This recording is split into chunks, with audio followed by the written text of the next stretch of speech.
O presidente Bolsonaro subiu de nível, ao menos ao julgar pelos ataques dos seus inimigos e detratores.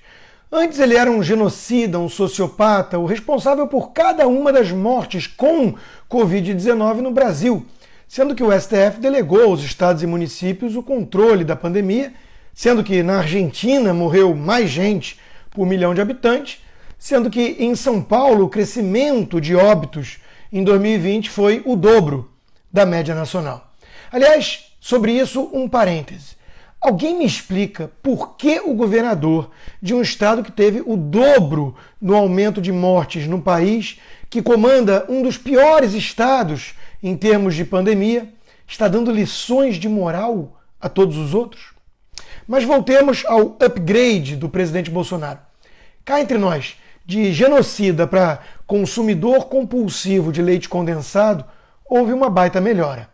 A oposição está desesperada pelo visto. O que mais vem aí? Bolsonaro tem prisão de ventre e impeachment já? Sobre essa banalização do impeachment, o ministro Paulo Guedes disse se tratar de uma tentativa de sabotar a nossa democracia. E ele está certo. O que expõe o pânico dos golpistas sabotadores é que eles estão tentando vender a ideia de que a compra desses itens todos foi para a família Bolsonaro, sendo que foi para todo o governo federal, com uns 600 mil funcionários. Não por acaso o Ministério da Defesa foi o que mais gastou. Precisa alimentar os reservistas todos. Tem o MEC ainda. Mas quem liga para fatos quando se tem só narrativas? Felipe Martins, assessor da presidência, expôs a canalice da imprensa. Escreveu: hoje tivemos mais uma aula de mau jornalismo. A banda podre da imprensa tentou emplacar a mentira de que produtos destinados a todo o Executivo Federal, incluindo as 3 forças, instituições de ensino federais, presídios e até programas sociais, eram consumidos pelo presidente. Com isso, espalharam a alegação estúpida e criminosa de que o presidente e seus familiares teriam consumido 15 milhões de reais em leite condensado só em 2020, sem noticiar que esses produtos foram destinados a milhões de pessoas e que esse valor, de modo geral, está abaixo dos anos anteriores. A velha imprensa precisa ser cobrada dia e noite para que pare de trabalhar contra o Brasil, concluiu. E por falar nessa velha imprensa, essa obsessão por demonizar Bolsonaro será a pá de cal na credibilidade da mídia nacional. Eis o que o UOL, ligado à Folha, resolveu fazer no dia para lacrar com o seu público, sabendo que o presidente gosta de usar o leite condensado no pão. Apresentou receitas melhores para o uso do leite condensado, uma sutileza de um elefante numa loja de porcelana. Punta del Este, um paraíso amado por todos que visitam. Pela sua exuberante natureza, tem agora uma excelente oportunidade de investimento. Caracoles, Cidade e Jardim, o primeiro bairro planejado do Uruguai. Seja para uso próprio ou investimento, este empreendimento oferece toda a segurança jurídica do Uruguai e a rentabilidade que um rental pool oferece. Apartamentos de 36 a 155 metros quadrados a partir de $81 mil e casas a partir de $110 mil. Essa é a sua chance de investir ou viver tudo que Punta del Este pode oferecer. Acesse www.caracoles.com.uy. Diante do ridículo da coisa, só mesmo a ironia, como fez a página World News. Após tomar 7.500 latas de leite condensado por dia durante um ano, Bolsonaro entra para o Guinness Book e coloca a foto do homem mais gordo do mundo com a cara do presidente. O pior é que esse tipo de narrativa foi levada a sério pela esquerda radical, por gente como a Sâmia Bonfim, deputada do PSOL, talvez por considerar viável, factível, alguém comer tanto leite condensado sozinho. Leandro Ruschel ironizou: o problema do Brasil, aparentemente, é que cada milico consome 8 gramas por dia de leite condensado em média. Assim não dá, fora biruliro.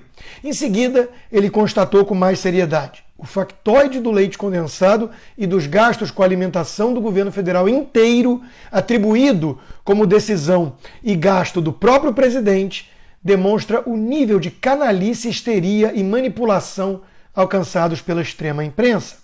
Mas por falar em canalice, ela vem de parte da imprensa e dos políticos, claro. Foi o caso de Ciro Gomes, que prometeu até entrar na justiça para pedir explicações sobre os gastos absurdos, diz ele, do Bolsonaro, novamente associando só ao presidente e não ao governo todo. E ignorando que o seu irmão gastou 3 milhões e 400 mil reais em buffet no Ceará quando era governador. Memória curta, né, Ciro? A verdade é que a oposição ao governo anda perdida e tentando culpar o presidente por tudo de ruim que acontece. Como a atriz esquerdista Jane Fonda confessou nos Estados Unidos, a pandemia foi um presente de Deus para essa turma inescrupulosa. A Ford anuncia fechamento de fábrica no Brasil, então é culpa de Bolsonaro, mesmo que a montadora faça o mesmo no mundo todo. Falta oxigênio em Manaus, no Amazonas, onde o Covidão chegou com força e a secretária de saúde foi até presa. Culpa de Bolsonaro, mesmo que falte oxigênio em vários hospitais em Portugal. Ah, esse Bolsonaro produzindo desemprego e falta de oxigênio no mundo todo. E a mídia mainstream tenta vender a ideia de que a direita se voltou contra o governo, ignorando que a turminha do MBL não tem nada mais de direita, pois não passa de um instrumento dos tucanos. Eu pensei que já tínhamos superado aquela fase tosca em que os tucanos eram chamados de direita por comunistas. Leandro Ruschel também descascou o filho da Miriam Leitão, que fez essa reportagem. Se fosse um jornalista e não mais um militante de redação que tomou as dores da mãe, o que é até compreensível, saberia que, 1, não integram a direita, a turma do MBL, e 2, estão em campanha contra o presidente desde logo após a posse. Mas não importam os fatos, só a narrativa. E esta é de que até a direita estaria agora abandonando o governo de tão nefasto, incompetente e ruim que ele é. Qualquer liberal de verdade, não a turminha do MBL, estaria muito mais preocupado com a Polícia Federal afirmar que não encontrou evidência alguma de crime naqueles atos antidemocráticos, sendo que há até um jornalista preso a mando do ministro Alexandre de Moraes do STF. Mas esses liberais estão histéricos com o consumo de leite condensado no governo todo. Estranhas prioridades. Hélio Beltrão, em sua coluna de hoje na Folha, chama de histeria generalizada o que estamos vendo e diz que a suposta incompetência do governo será avaliada em 2022 nas urnas. Para ele, o desequilíbrio emocional induz a tolices, impede a visão desapaixonada das coisas como elas são e potencializa o pior em cada um. Eu só tenho dúvidas se é desequilíbrio emocional mesmo ou falta de caráter.